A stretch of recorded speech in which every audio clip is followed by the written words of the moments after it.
Ramadan dengan membuat target-target, apakah itu target ibadah ritual atau target bagaimana kita memperbaiki diri. Betul, perlu ada target-target, ya.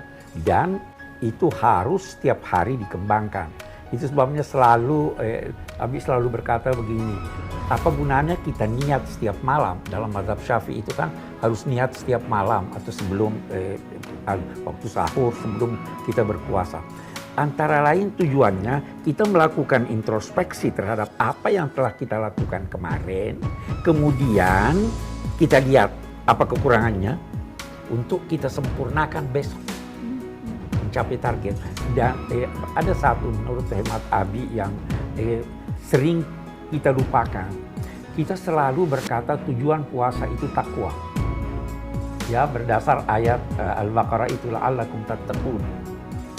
Itu target awal. Takwa itu menghindar. Dan kalau Anda menghindar dari sesuatu yang buruk, Anda masih baru kembali modal. Ya kan? Belum dapat untung. Belum dapat untung. Nah, target akhirnya itu disebut pada ayat berikutnya. Litukmilul iddata, supaya sempurna bilangan puasa. Wa litukabbirullaha ala ma hadakum. Kamu agungkan Allah dalam segala persoalan, agungkan Allah. Dan ini nanti ada kaitannya dengan tujuan memperbarui iman. Baru wala'allakum tashkurun. Tujuan akhirnya itu syukur. Bersyukur kepada Allah. Itu baru untung. Karena apa? Yang bersyukur bertambah nikmat yang diterimanya.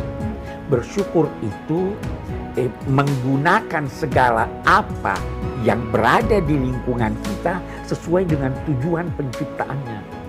Itu arti syukur. Syukur itu menerima yang sedikit tapi menganggapnya banyak. Memberi yang banyak tapi menganggapnya sedikit. Itu targetnya. Tapi ini harus bertahap dong. Sehingga lebaran nanti itu kita bersyukur.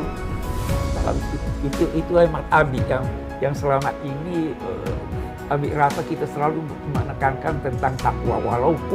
Walaupun kemudian ulama merumuskan takwa itu dalam aneka makna, tapi dari segi kebahasaan itu pada mulanya hanya menghindar.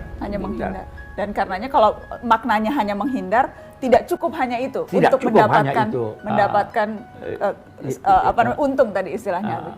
Oke, tapi kembali ke misalnya kita mengoptimalkan ibadah, tadi Habib katakan ibadahnya tidak hanya ibadah ritual tapi juga ibadah yang lain. Berarti mungkin secara sederhana kita bikin target inginnya bulan Ramadan, karena orang biasanya bikin targetnya hanya ibadah ritual, pokoknya harus hatam Al-Quran, pokoknya harus sholat tarawihnya nggak boleh putus, pokoknya harus tapi tidak apa-apa kan membuat target-target itu? Tidak apa-apa. Ada hal lagi. Tadi Abi sebutkan dua hal yang menjadikan Allah ridho. Pesan Nabi, dua hal jangan sampai kamu tidak raih di bulan Ramadan. Apa itu? Meraih sorga, terhindar dari neraka. Nah, meraih sorga ini tidak hanya dalam bentuk ibadah ritual. Iya kan? Tidak hanya. Tadi Habib Hussein itu berkata, senyum itu sedekah, itu ibadah. Ittaqun nara walau bisyikki tamra. Jadi walau sedikit, hindari api neraka walaupun dengan sepotong korma. Tolong berikan. Tersenyum kepada orang lain sudah sedekah. Dan prinsipnya, akhlak itulah yang terpenting. Akhlak kepada Allah, akhlak kepada sesama manusia, akhlak kepada lingkungan. Itu sebabnya Nabi bersabda bahwa seseorang bisa mencapai derajat orang yang banyak sholat, banyak puasa, hanya karena akhlaknya yang baik. Nah, jadi jangan marah-marah, itu betul sudah akhlak tidak, ya kan? Di situ senyum dan lain-lain sebagainya. Itu. Kalau pemuda tersesat biasanya tapi lanjut, Mbak Nana. Gimana, Beb? Sadkuret tadi bilang tersenyum itu adalah ibadah. Nanya, kalau tersenyum ke yang bukan muhrim gimana, Beb? Jadi pokoknya selalu dikaitkan dengan apa kepentingan saat itu ya yang paling relevan ya. Biasanya dijawab apa, Beb, kalau senyum kepada yang bukan muhrim ibadah juga? Ya kata saya bukan hanya niat dan tujuan yang baik, caranya juga harus baik. Kalau yang bukan muhrim, caranya itu untuk mengganggu, jangankan tersenyum, assalamualaikum ukhti juga nggak boleh kata saya. Karena biasanya kalau ada yang perempuan berjilbab, digangguinnya sama orang laki-laki yang nggak bertanggung jawab tuh satu assalamualaikum ukhti. Nah itu salam yang bisa bikin kita masuk neraka itu kalau begitu. Jadi kalaupun misalnya caranya seolah-olah baik, tapi kalau niatannya mengganggu, berarti itu menggugurkan caranya yang awal ya, Habib. Apalagi misalnya karena Habib kan banyak berdialog dengan anak-anak muda, para pemuda tersesat istilahnya. Apa sih keresahan yang kerap kali mereka temui kalau kita bicara soal ibadah ini? Mereka ini kan kecenderungan dari orang-orang yang jauh dari agama, tidak memiliki sejarah intens dengan agama, sehingga mereka memiliki pertanyaan-pertanyaan yang mungkin bagi sebagian orang itu konyol. Bahkan mungkin bagi sebagian orang kok ini kayaknya bercanda di pertanyaannya. Padahal itu beneran. Karena hanya saja kita terbiasa dengan pertanyaan-pertanyaan agama, apalagi kita santri, seolah-olah itu memang aneh. Padahal itu pertanyaan yang genuine gitu, murni dari hatinya.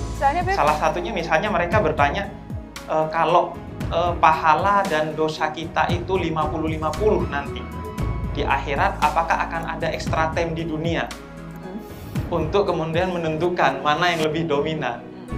Ini pertanyaan kayak aneh, kayak lucu, tapi ternyata Al-Quran membahas secara khusus tentang Ashabul A'raf. Di dalam surat Al-A'raf, orang-orang yang nanti pahala dan dosanya 50-50, kemudian ditaruh di puncak bukit Al-A'raf dan akan dimasukkan surga karena rahmatnya Allah setelah semua orang masuk surga dan masuk neraka gitu. Nah, dari sini saya melihat ini pasti mereka gak baca Quran. Orang ini, para pemuda tersesat ini gak baca Quran, biasanya bacanya baca komik. Nah, kalau mereka kemudian menghadirkan pertanyaan yang seperti itu yang ternyata dibahas oleh Al-Quran, saya menduga ini pertanyaan yang lahir dari hati yang tulus atau pikiran yang jernih, yang ingin tahu, yang ketika kita menganggap itu bercanda atau menganggap itu pertanyaan rendahan, justru kita yang menilai diri kita lebih mulia ini, justru itu bermasalah menurut saya, karena merendahkan pertanyaan yang sebenarnya itu tumbuh dari hati yang tulus. Nah, dalam ibadah itu mereka kemudian ingin melakukan ibadah-ibadah yang sifatnya ghairu mahdhah itu, untuk kemudian bisa mereka melakukannya tapi tetap mereka menyenanginya gitu. Sembari mereka banyak semangat sekali bertanya tentang hukum-hukum yang mahdhah itu. Misalnya bagaimana mandi wajib kalau tidak ada air gitu.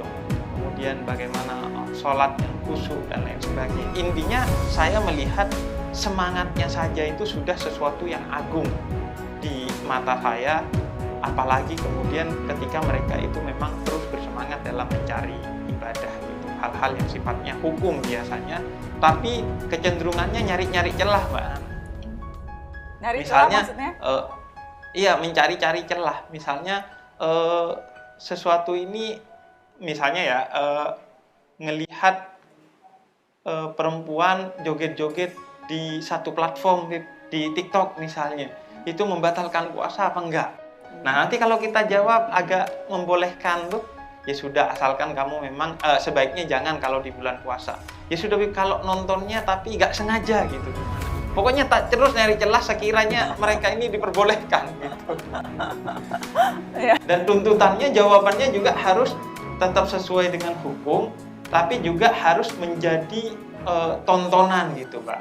Nah, karena kita harus cerdas dalam memberikan tuntunan, tapi dalam formatnya tontonan, agar mereka ketika nonton itu dapat hikmahnya, tapi juga fun gitu dalam nonton. Jadi memang pola-pola dakwah yang sesuai ya, Abi, yang kemudian juga harus selalu dicari agar audiensnya atau agar orang-orang yang memang mengharapkan mendapatkan pengetahuan atau ilmu itu bisa menemukannya dengan cara yang relevan untuk mereka. Iya, itu sebabnya dakwah sebelum menyampaikan apa yang hendak disampaikan, pelajari dulu sasaran. Kalau contoh yang diberikan oleh ulama-ulama kita dulu atau pemikir-pemikir, jangan berbicara tentang kewajiban zakat kepada orang miskin.